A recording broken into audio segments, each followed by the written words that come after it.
Good morning. Today we will see representation of a graph. We have seen the representation of a tree, queue, stack with respect to something. मतलब कोई भी चीज़ को हम लोग कैसे represent करते हैं, कैसे दिखाते हैं, वो होता है उसका रिप्रेजेंटेशन. ठीक है. ऐसे भी देखा है हम लोगों ने कि static representation of a dynamic representation of a something. So before now we have seen the graph concept. What do you mean by graph? Graph terminology, in that node, arc, directed, undirected graph, length of a path, out degree, in degree, and all that concept. Now we will see the representation of a graph. There are two common ways to storing the graph. मतलब graph दिखता हमें एक type से है, लेकिन computer में ऐसा ही होगा क्या? नहीं. कंप्यूटर में सारी चीज़ें पूरी अलग से होती है, या फिर हम लोग कैसे मान सकते हैं कि वो कैसे होती है, हम लोग को एज्यूम करना है. So there are two common ways of storing graph in a computer memory. Computer memory में ही जो डेटा स्ट्रक्चर हम लोग पढ़ रहे हैं वो सब किसके लिए पढ़ रहे हैं? Computer memory. So there is a sequential representation by using adjacency matrix और मैट्राइसेस. मतलब पहला क्या है कि sequential representation by using matrices. Matrices आपको मालूम है कि मैट्राइसेस क्या रहता है? कि मैट्राइसेस जिसमें RC that is row and column रहता है, पर्टिकुलर नंबर ऑफ रो रहता है, पर्टिकुलर नंबर ऑफ कॉलम रहते हैं. ठीक है. उनकी खुद की प्रॉपर्टी रहती है जो आपने बेसिक मैथ्स में पढ़ा रहेगा. यहाँ पे आपको कुछ ज़्यादा करना नहीं है, यहाँ पे खाली आपको रिप्रेजेंट करने जितना ही मैट्रिक्स रखने वाला है. और link representation by using adjacency list. Matrix adjacency matrix में क्या आएगा कि एडजेसेंसी मतलब आजू बाजू वाले, वो कैसे कनेक्टेड है ये मैट्रिक्स फॉर्मेट में मैं इंडिकेट करता हूँ. And in case of adjacency list, मैं लिस्ट एडजेसेंसी मतलब वापस से आजू बाजू वाले, तो ऐसे नोड वर्टाइसेस जो आजू बाजू में उनको रिप्रेजेंट करता हूँ with the help of list. List concept link list में आता है जो हम लोग का बाकी है, लेकिन यहाँ पे जो बेसिक लिस्ट कंसेप्ट है उसके लिए वो चैप्टर पढ़ने की हम लोग को ज़रूरत नहीं. वो चैप्टर हम लोग सबसे एंड में लेने वाले हैं, बिकॉज वो चैप्टर बहुत छोटा है लेकिन बहुत कॉम्प्लिकेटेड और पूरा लॉजिकल है. समझ में आया तो जल्दी समझ में आएगा, नहीं तो तकलीफ दे सकता है. सो उसको वेटेज, उसके पीछे टाइम कितना डालना है, इससे बेहतर है हम लोग स्टार्ट करें के बाकी के chapter. So first is a adjacency matrix representation. मैं आपको दिखाता हूँ. It is very much easy. आपको इसमें करना क्या है? ओनली टू वर्टेक्स अगर हम लोग कंसिडर करते हैं तो टू वर्टेक्स एक दूसरे के साथ कनेक्टेड है तो उसको रिप्रेजेंट करना है 1. और अगर उनके पास उनमें डायरेक्ट कनेक्शन नहीं है तो उनको रिप्रेजेंट करना है 0. कुछ भी कंफ्यूजिंग नहीं है, ये एग्ज़ाम में पूछा ही जाता है. ठीक है. तो सब देखो यहाँ पे मैं आपको दिखाता हूँ.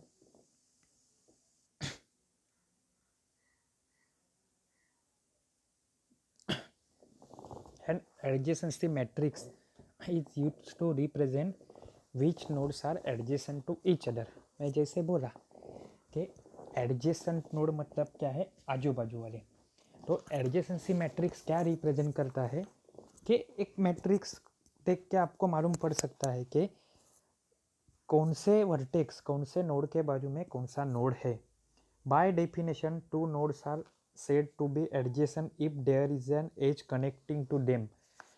एक ग्राफ में दिखने के लिए आपके पास आजू बाजू में तो बहुत सारे नोड या फिर वर्टेक्स रहेंगे, है बराबर है. तो हम लोग क्या बोलेंगे कि सर, आप बोलोगे सर ये देखो ये तो आजू बाजू में ही है, लेकिन आजू बाजू की डेफिनेशन क्या है? आजू बाजू का बोलने के लिए उसमें डायरेक्ट कनेक्टिंग एज चाहिए. मतलब A to B है और B to C है, तो A का एडजेसेंट C नहीं बोल सकते, A का एडजेसेंट B बोल सकते हैं, B का एडजेसेंट A और C भी बोल सकते हैं, C का एडजेसेंट B बोल सकते हैं, लेकिन A का एडजेसेंट C नहीं हो सकता. सो ये हम लोग को रिप्रेजेंट करवाना है with the help of diagram. Then matrix in directed graph जी मतलब क्या है, एक ग्राफ है, डायरेक्टेड ग्राफ है, उसका नाम क्या है, जी। If node V is adjacent to U, मतलब वी और यू बाजू बाजू में है, then there is definitely an edge from U to V. मतलब डायरेक्टेड में क्या रहेगा, आजू बाजू में है तो क्या है, डेफिनेटली एक लाइन रहेगी, एज रहेगी। लेकिन एज कैसी है, डायरेक्टेड है मतलब डायरेक्शन रहेगा। That is if we is adjacent to U, you can get from u to v by traversing one edge. For any graph G having n nodes, adjacency matrix will have the dimension n cross n। मतलब matrix कैसे बनेगा कि यहाँ से वहाँ पे node जा रहा है, एक A to B to C to D, तो जितने भी नोड है उतने का ही मैट्रिक्स बनेगा। क्यों? क्योंकि हम लोग को ऑल अलोंग द, मतलब for each individual if there is a edge exist और नो, ये हम लोग को देखना रहता है। इसीलिए क्या है, एक मैट्रिक्स बनेगा, वो क्या रहेगा, n क्रॉस n का ही रहेगा। ठीक है, अभी यहाँ पे हम लोग क्या बोल सकते हैं कि एडजेसेंसी मैट्रिक्स है तो ए आई जे, मतलब एक नोड से दूसरे नोड तक की वैल्यू 1 हो सकती है। वो कभी 1 होगी जब भी उनके बीच में डायरेक्ट लिंक एग्जिस्ट है तभी। और एल्स जीरो, जीरो मतलब क्या है, लिंक एग्जिस्ट नहीं है तो, मतलब सिंपल है। आपको मैं एक मैट्रिक्स दिखाता हूँ, शायद उसमें गलती होगी क्योंकि आज तक के बुक में गलती थी, लेकिन आपका कंसेप्ट क्लियर होने के हिसाब से मैं सही करके उसको बताता हूँ। ये देखो,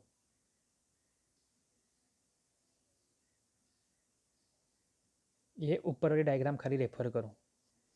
उसमें देखो एक ग्राफ बना हुआ है जिसमें वर्टेक्स है, नोड्स है ए बी सी डी ई है। आपको कौन सी डायग्राम नहीं देखनी है?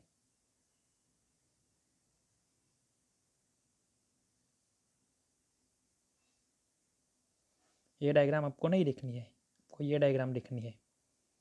ठीक है, ए कनेक्टेड किसके साथ है, डायरेक्टली देखो बी सी एंड डी के साथ कनेक्टेड है। बी किसके साथ डायरेक्टली कनेक्टेड है, डी ए ई के साथ। बाद में ई किसके साथ कनेक्टेड है डायरेक्टली, बी के साथ डी के साथ। डी किसके साथ कनेक्टेड है, ए और सी के साथ, एन बी एन ई के साथ।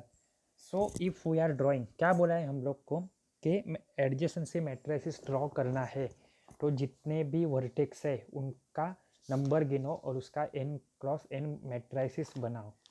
तो यहाँ पे देखो मैट्रिसेस बनाया है मैंने, बराबर है। तो देखो A B C D E, column number आ गए और रो नंबर भी क्या आ गए, ए बी सी डी ई। अभी फर्स्ट रो फर्स्ट कॉलम लो, मतलब ये वाला, ये क्या है, जीरो रिप्रेजेंट किया है। क्यों? ए से लेके ए तक आने वाली कोई भी लिंक है क्या, then the answer is no. अभी यही लाइन में, आगे की दो लाइन में आपको पूरा कंसेप्ट समझ में आएगा। आपको करना क्या है, ए से कनेक्टेड एजेस देखो कौन सा है। ए से बी के पास जा रहा है, ए से डी के पास जा रहा है और ए से सी के पास जा रहा है डायरेक्टली। तो वो ऑल वैल्यूज़ को मैं क्या लिख दिया है, 1 लिख दिया है। दिख रहा है आपको कितना सिंपल है। ए से लेके ई तक क्या लिखा है, 0 लिखा है। क्यों? ए से लेके ई तक जाने वाली कोई भी लिंक है क्या डायरेक्टली, नहीं। अभी सिमिलर पैटर्न में डी को कंसिडर करो। डी से कहाँ कहाँ पे लिंक जा रही है, तो डी से देखो ए के पास जा रही है, ए बी के पास जा रही है, ई के पास जा रही है, सी के पास जा रही है, खुद होके डी के पास जा रही है। सो यहाँ पे डी का मैट्रिसेस देखो, पूरा पूरा क्या है, 1 है। क्यों? डी से ए तक जा रही है, डी से बी तक जा रही है, डी से सी तक, डी, ये ऐसे देखते हैं तो डी कनेक्टेड है। और एल्स तुम लोग देखोगे यहाँ से तो भी वो सिमिलर ही रहेगा। ये देखो यहाँ का डी पॉइंट कंसिडर करो, ये देखो पूरा 1 है, ये भी डी सेम है। ये देखो ये 1 0 तो ये 1 0 रहेगा, ये 0 1 0 1 0 1 0 1 0 1 0 1। तो यही क्या है आपका एडजेसेंसी मैट्रिसेस। मतलब कोई भी मैट्रिसेस आप क्या करते हो, रिप्रेजेंट करते हो with the help of matrix. कोई भी ग्राफ रिप्रेजेंट करते हो with the help of matrix, then it is called as a adjacency matrix representation. Direct connecting edge है 1 रिप्रेजेंट करो, डायरेक्ट कनेक्शन नहीं है उसको 0 रिप्रेजेंट करो। Now consider the second case. ये देखो,